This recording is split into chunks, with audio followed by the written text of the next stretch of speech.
the boat trip to Gozo and Comino today. No, just Comino. I've got all my stuff here.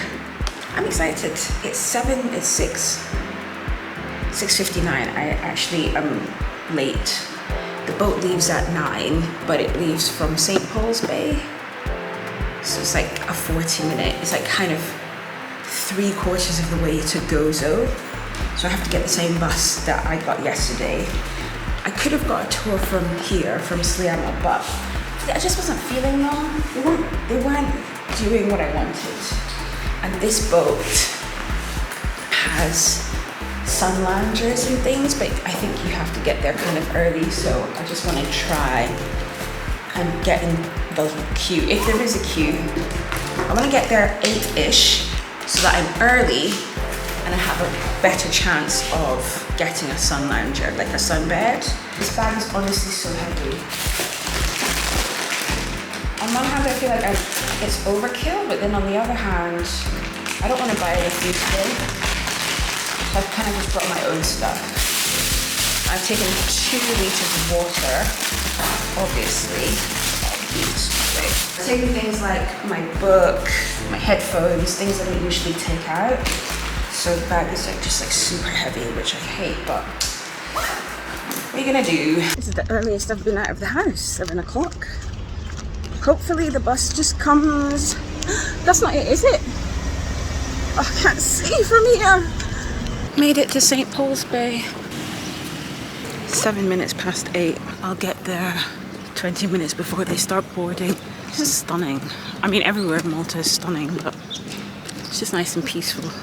Funny how they just leave the boats on the water. Like, obviously I don't know where else you'd put them, but they're just there.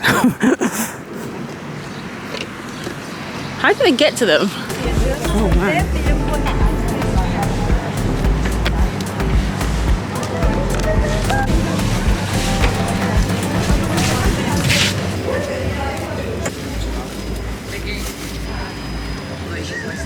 I was mistaken. They're not sun loungers, but it's still like reclining, which is good. Now, as you know, today we're going to be cruising to the northern coast of Malta, the islands of Comino and Gozo. The first stop will be the island of Comino at the Blue Lagoon. Whilst we're there, there's going to be a fantastic optional attraction, which is a fun sightseeing trip in a speedboat. This will work this way. The ship carrying him and 274 others was caught in a violent storm. All aboard swam safely to land, which is now known as St. Paul's Island. The survivors were met by the locals who lit them a fire. It is quoted in the Bible that as the fire was lit, Paul was bitten by a poisonous snake, but he suffered no ill effects. The islanders took this as a sign that he was a very special man.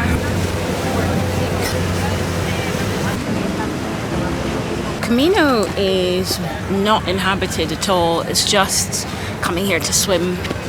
It's nice. Waiting for the speedboat thing that I paid for. I don't know where it is. I'm supposed to be at the bottom where I am, and it's 10 past 10. And why did you choose Malta for solo traveling? Because I've wanted to come for years. My friends went a few years ago, but I just couldn't go. Okay.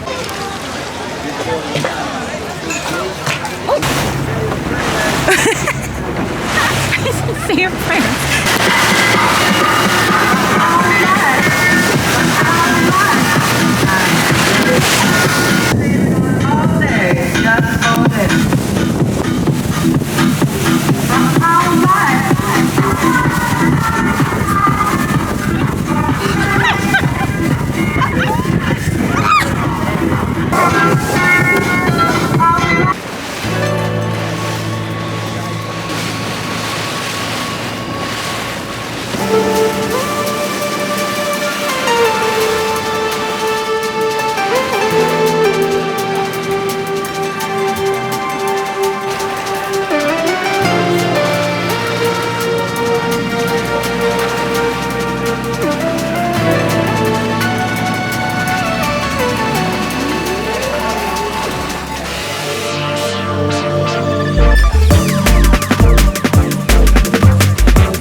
hope I don't get copyrighted because there's music playing in the back, but we got left by the boat, like just as we were pulling in. This boat was leaving to drop people at Gozo, so I ended up meeting this beautiful girl called Christina, and we stayed together. We just sat by the shore and we got drinks. This is my second one. I had a pina colada first and now a strawberry daiquiri. Just refill the pineapple. Back on the boat now. There's hardly anyone here because everyone's swimming. I'll swim later, but I just really wanted to be on a boat relaxing, so I might read my book. The cave tour was amazing. Honestly, water was so blue, it was glowing. It looked magical. It was definitely worth it. I'm glad we did that.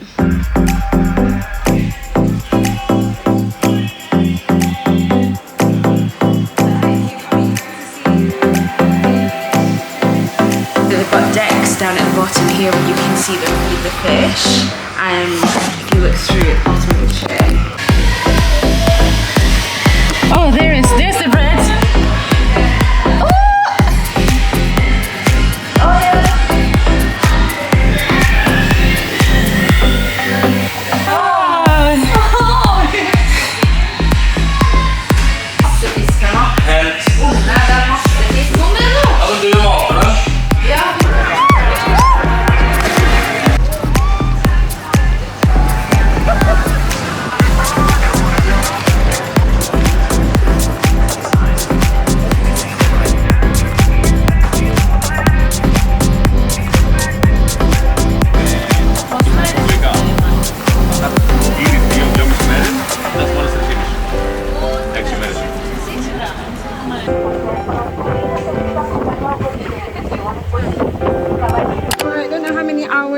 It is, but walking back to the hostel after a very full, very relaxing, but very tiring also day. Like the sun just takes it completely out of you.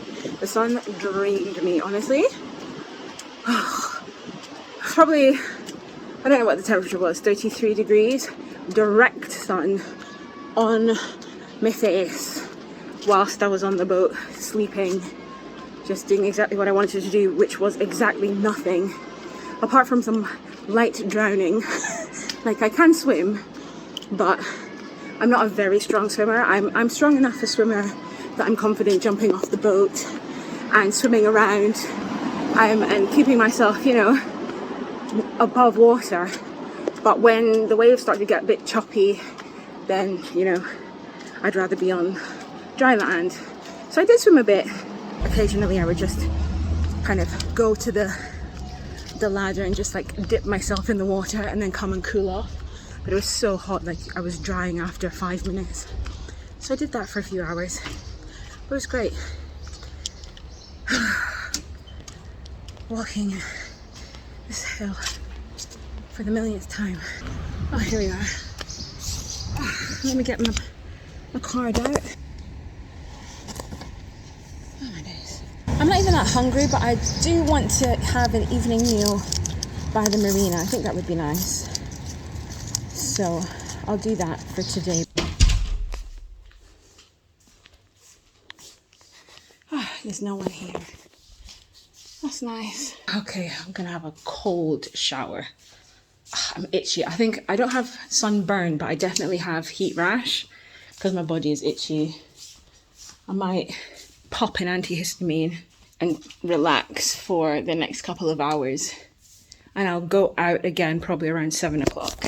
It's funny because obviously this place has a steam room, a sauna and a jacuzzi, but it's like when outside is 35 degrees you don't want to use it as much, which is such a shame. I did use the spa one time, and it's a really great feature to have, but I just, where my trip has been so busy, I haven't really taken full advantage of it. Last night in Valletta. No, last night in Sliema. Well, no, last night going out in Sliema. Tomorrow night I go straight to Valletta. Second last night of the trip. Warm breeze. Not one bit of cold. Well, there it is. Not next to water, but available middle. Next to pool. Yeah.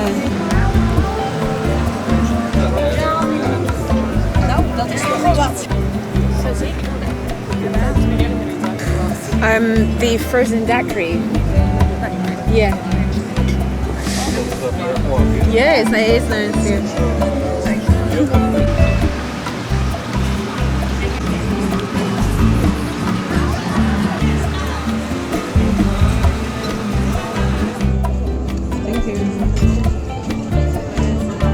Enjoy your stay. Have a lovely holiday. Goodbye.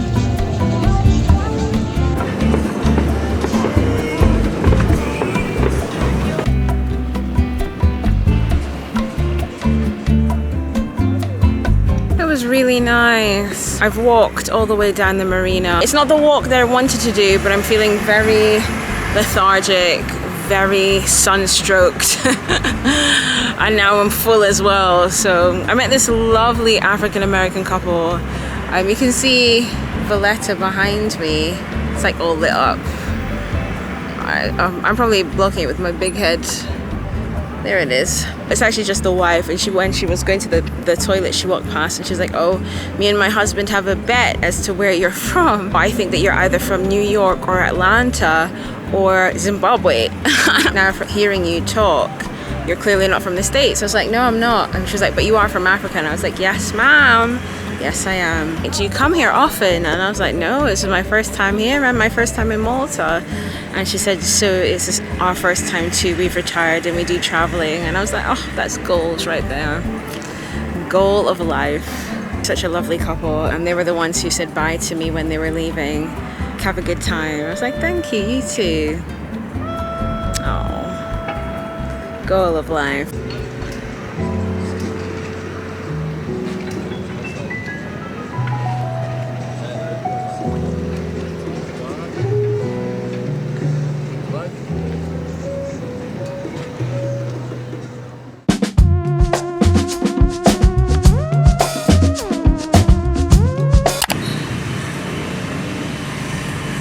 It's a massive stage, guys. It's huge. Honestly, it's huge. Morning. I'm in Valletta already, halfway to Mdina. Well, I say half. I've got off one bus and I just need to get the second. I'm super early. I'm gonna get there probably before 10 and my tour starts at 11.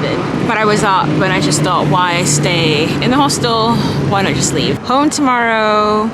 I'm sad. There's so much to do here. It's funny because people are like, you only need a couple of days in Malta, 2 days is enough. One of the girls who has gone now, but she was in the room that I'm in, she was here for 10 days and she's like, oh, it's too long. And when I was talking to her, I was thinking, yeah, maybe it is too long, but actually it's not. If you're here during the summer, there's so many things to do. I suppose it depends on what interests you have. If you want to come here for a beach holiday, I'd say it's not the place, just because the beaches are so far away, I feel like, from the actual activity. St. Paul's Bay, Sliema, Valletta, they don't have beaches, they have marinas, and I'm not using the correct terminology, but it's rocks and pebbles. I don't mind, personally. When I went for a swim when we were going to the salt bays and it was just sand, pebbles, I didn't mind too much because obviously sand gets everywhere, it gets in your clothes and you can't sit down and it becomes really uncomfortable. So for me, I actually appreciated the stones, but I know what it is to want a beach holiday and to lie on the sand. This is not that. This is a walking holiday, an adventure holiday, history. If you're World War II, this is your place. Even food, I haven't eaten that much Maltese food. I want to fix that today. I forget what it's called. Pasticceria. They're like little kiosks that sell Maltese food. I wanted to try a couple of pastries, so I'll try those. And then the weather, oh my days. Oh, the weather is gorgeous. Not one drop of rain. Although it can get too hot, so I think you have to be careful the other way. Right, I've walked the opposite way to show you that, so I'm gonna go back into the center so that I can get the next bus to Mdina.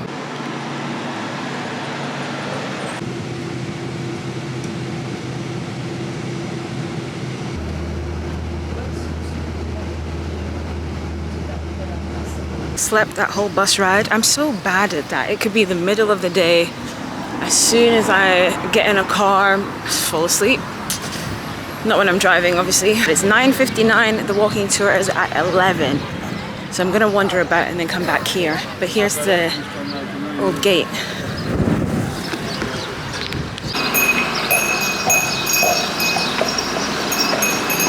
Ja, ik heb de holsteker af. This is the first day when it's slightly not boiling.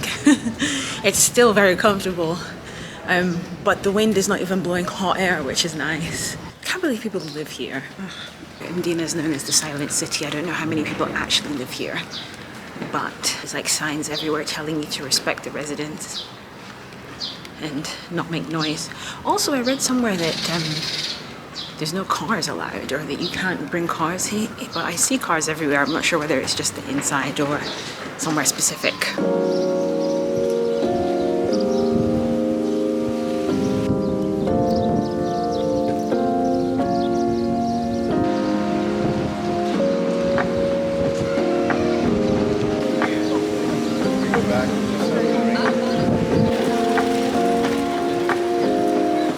It's before 1722. Why they moved the door and was named Mdina. He was the one who had managed the city himself.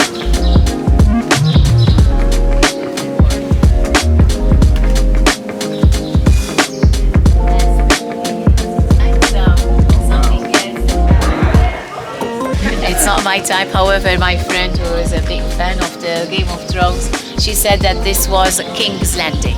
Well, this is where we are right now. This balcony here is the one behind me. Oops. And this is on the other side. Something interesting to see, the floor. It is all with sand. All of this was covered.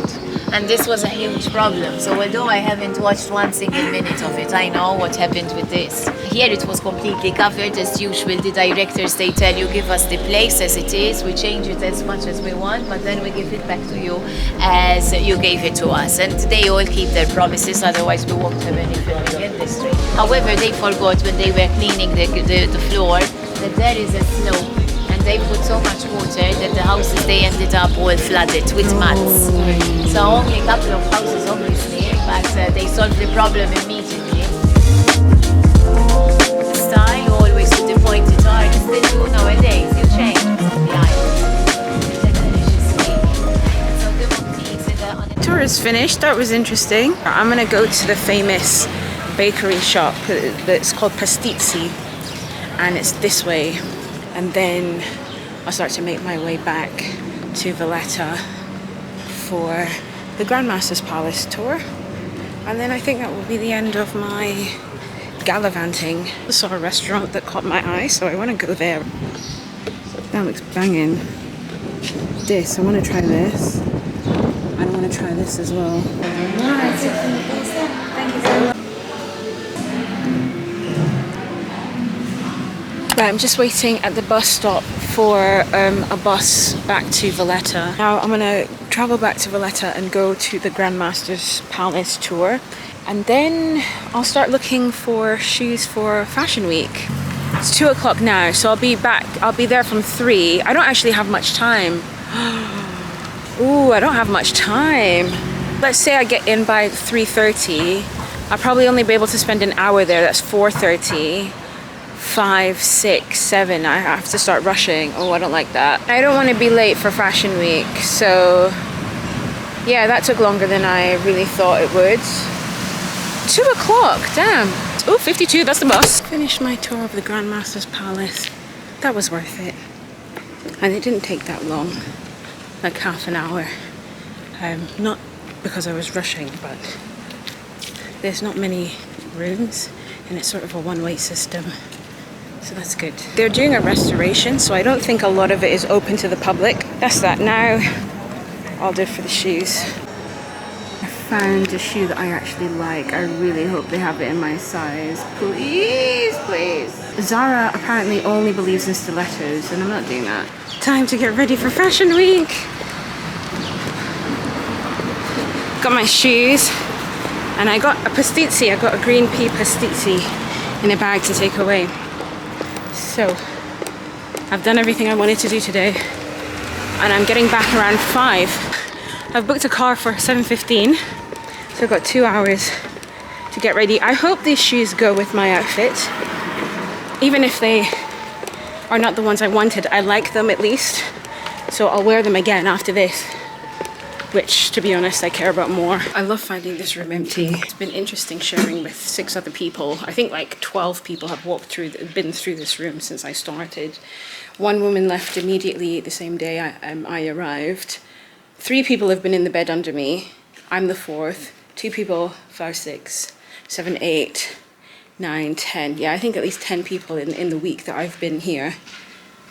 Or maybe even 11. You know, 11. The verdict on the pasticci.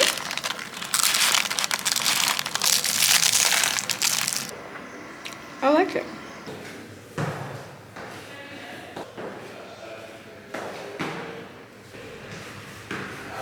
Ladies, gentlemen, everyone, I welcome you to day 2 of Malta Fashion Week.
So, ladies and gentlemen, everyone present here at Malta Fashion Week 2020. Thank you. Oh my goodness, like what an amazing experience. I'm gonna go just find somewhere quiet, and then guys, I think I'm gonna wrap this vlog up, this insane trip that I've taken. I think it'd be best to like wrap it up here at Malta Fashion Week. Tomorrow I have a flight midday, so I'm not really doing much. I'm just gonna relax in the morning, try and do some souvenir shopping. Then I'm gonna go. It's so windy. Oh, am I gonna make it? Yeah, I might. Ah! Okay, I think this is the best light I can find. Yeah, there we go. This is the best light I can find. I'm gonna close the vlog here. Thank you so much for watching. Thank you for being with me during this crazy experience. And I think it's perfect to end it here at Malta Fashion Week. This has been such an amazing trip. I think like off the top of my head, the most amazing part was when I went on the speedboat and I saw the color of the water. Like honestly, it was like glowing blue. That was magical. Because I've seen blue water before, obviously I've been other places, but there was something about that cave that was just stunning. And today was just amazing. I met such a lovely group of girls as well, and we've exchanged numbers. One of them is from Paris, another one is from Malta. And so hopefully we get to keep in touch. I hope that this vlog was useful to you. I hope you enjoyed it. Whatever you watched it for, if you just wanted to see what it was like, I would 100% say book a trip to Malta, because I've had the best time. I've had the best time. I've had the best time. Thank you so much for watching, and I will see you in the next one.